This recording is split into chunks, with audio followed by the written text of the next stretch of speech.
Hello friends, कैसे हो आप लोग? सभी साथियों को नमस्कार। आई होप आप अच्छे होंगे। दोस्तों, 18 मार्च को मीटिंग में जो दिव्यांग महागठबंधन के प्रतिनिधि मंडल और जो दिव्यांग अभ्यर्थी लेखपाल और मुख्य सेविका के अभ्यर्थी गए थे, उन अभ्यर्थियों को उस मीटिंग में मौजूद अधिकारियों ने क्या-क्या जवाब दिया, क्या-क्या तर्क दिया, सुनेंगे कि उन्हीं अभ्यर्थियों से वहाँ के अधिकारियों ने उनसे कैसे वार्ता की। और आपको पता है, 14 सूत्रीय मांग जो माननीय वीरेंद्र जी लेकर गए थे, उनमें से ज़्यादातर लगभग 11 मांगों को सरकार पूरी करने के लिए राज़ी हो गई है, सहमति जताई है और उस पर सर्कुलर जारी भी हो रहे हैं। बाकी जो दिव्यांगों के रोज़गार की बात है, नौकरी की बात है, तो इस पर सरकार कभी भी राज़ी नहीं हो रही है। वहाँ पर मौजूद अधिकारियों ने दिव्यांगों को नौकरी न देने के लिए मनगढ़ंत कहानियाँ सुनाई और जो UPSSC आयोग के सचिव हैं अवनीश सक्सेना जी, उन्होंने पूरे मीटिंग को गुमराह किया है। पूरे 1.5 साल तक दिव्यांग अभ्यर्थियों को गुमराह करते रहे, पूरे शासन को गुमराह करते रहे। पर जब सारे शासन के अधिकारी, सारे सचिव वहाँ मौजूद हुए, दिव्यांग महागठबंधन के प्रतिनिधि मंडल वहाँ पे जब मौजूद हुए, तो उन्होंने उस मीटिंग को भी गुमराह किया और ये तय कर दिया कि दिव्यांग अभ्यर्थी ही गलत थे और हम सही थे। उन्होंने अपने आप को सही प्रूव करने के लिए कई सारे झूठ और कई सारे मनगढ़ंत वहाँ पे फैक्ट्स प्रस्तुत किए। और आप खुद सुन लीजिए, जो दिव्यांग अभ्यर्थी गए थे उन्होंने उस मीटिंग से कितना खुश थे, जो मनीष जी हैं वो कितना खुश हैं और जो दिव्यांग महागठबंधन के महासचिव वीरेंद्र जी हैं वो उस मीटिंग से कितना संतुष्ट हैं, कितना खुश हैं। आप उन्हीं की बातें एक बार ध्यान से सुनिए। मैडम बताएं, 14 बिंदुओं में बात हुई है, इसमें कहाँ तक संतुष्ट हैं आप? सर, हम पूरी तरीके से संतुष्ट नहीं है, क्योंकि कुछ बिंदुओं पे तो कहा गया है कार्रवाई करने के लिए, लेकिन नियुक्ति के बारे में कुछ कार्रवाई करने के लिए नहीं कहा गया है। और उन्होंने जो बताया कि अपने फॉर्म वगैरह भरे हैं तो मूल कैटेगरी में भरने चाहिए थे, लेकिन यहाँ से एक जो अनुचित जवाब नहीं दिया गया स्पष्ट रूप से कि मैंने कहा मूल कैटेगरी में अगर देना था तो आपने हमारी कैटेगरी का क्लिक क्यों करवाया, कंप्यूटर का जो ऑप्शन आता है तो उसको अपडेट क्यों नहीं किया। तो इस पर ये सब मिला गए, किसी ने जवाब नहीं दिया और हम लोगों को ऐसे ही छोड़ दिया और कह रहे हैं आप अपनी मूल कैटेगरी में डाल सकते हैं। 5 ही कैटेगरी चिन्हित थी, तो फिर 6वीं को आप हमारे कैटेगरी के अकॉर्डिंग हमें स्वीकार क्यों किया? हमने तो ऑप्शन लगाया था ना OLBL का, मतलब हम एक पैर से विकलांग हैं, तो इन्होंने स्वीकार तो उसी के अकॉर्डिंग किया और 5 ही चिन्हांकित थी, तो 6वीं को लेने का गुनाह इन्होंने किया। सुविधाजनक तो हमारे अभ्यर्थी रहे ना, हम लोग रहे ना। इनको स्पष्ट करना चाहिए था उस एक लाइन में कि आप मूल कैटेगरी के अकॉर्डिंग ही डाल सकते हैं इन 5 कैटेगरी के अतिरिक्त जो अभ्यर्थी हैं। ये ना कह के इन्होंने ये कह दिया कि हम तो OL का भी टिक ले रहे थे क्योंकि हम बाहर नहीं कर सकते हैं, किसी का अहित नहीं कर सकते हैं। अहित नहीं करना था, लेकिन स्पष्ट तो कर देते।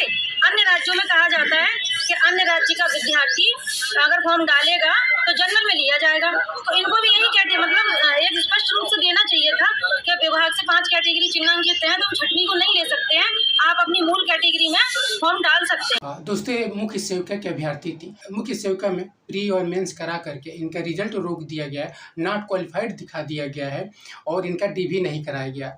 तो ये अपनी बात रखने के लिए वहाँ पर गई थी और इनकी बातों को जो इन्होंने अपना लॉजिक रखा, अपना जो फैक्ट रखा कि इनको भर्ती से बाहर क्यों किया गया है, ये अपनी जवाब सुनने के लिए वहाँ पे, हालांकि इनको पहले बोलने नहीं दिया जा रहा था कि नहीं आपका लेखपाल और मुख्य सेविका का टॉपिक खत्म हो गया है, अब दूसरा चर्चा चल रहा है। इन्होंने लगभग 1.5 घंटा 2 घंटे तक बैठ करके इंतजार किया कि लास्ट में बोलने का इनको ऑप्शन दिया गया। लास्ट में भी बोली, फिर इनको कोई न दिव्यांग मंत्री, न UPSSC आयोग के सचिव, न बाल विकास पुष्टाहार विभाग के सचिव, किसी ने जवाब ही नहीं दिया। इन्होंने गेट पर रोक दिया था जो UPSSC आयोग के सचिव थे उनको कि नहीं, आप बिना हमको जवाब दिए जा नहीं सकते थे।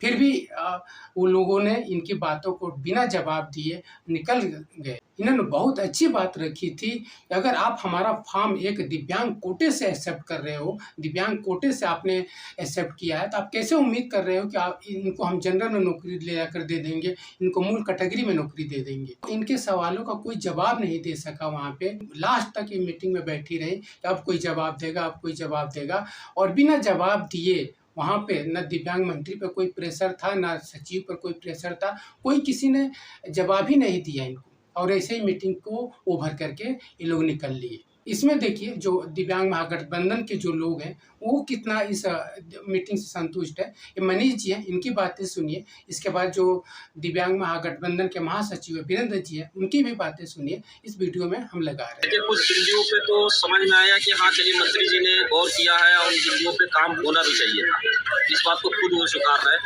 लेकिन लेखपाल और प्रमुख सेवका के बिंदुओं पे जो चर्चा हुई उससे हम संतुष्ट नहीं हैं। विभाग की गलती का ठहराया गया, ये लोग कर रहे हैं। एक ही चीज को बार बार हर वैकेंसी में गलती कर रहे हैं, गलती को लोग सुधार नहीं रहे। लेकिन उस गलती का टिप्पणी करने के लिए सब अधिकारी बैठे हैं, हर प्रमुख सचिव बैठा है, हर विभाग का वो बैठा है।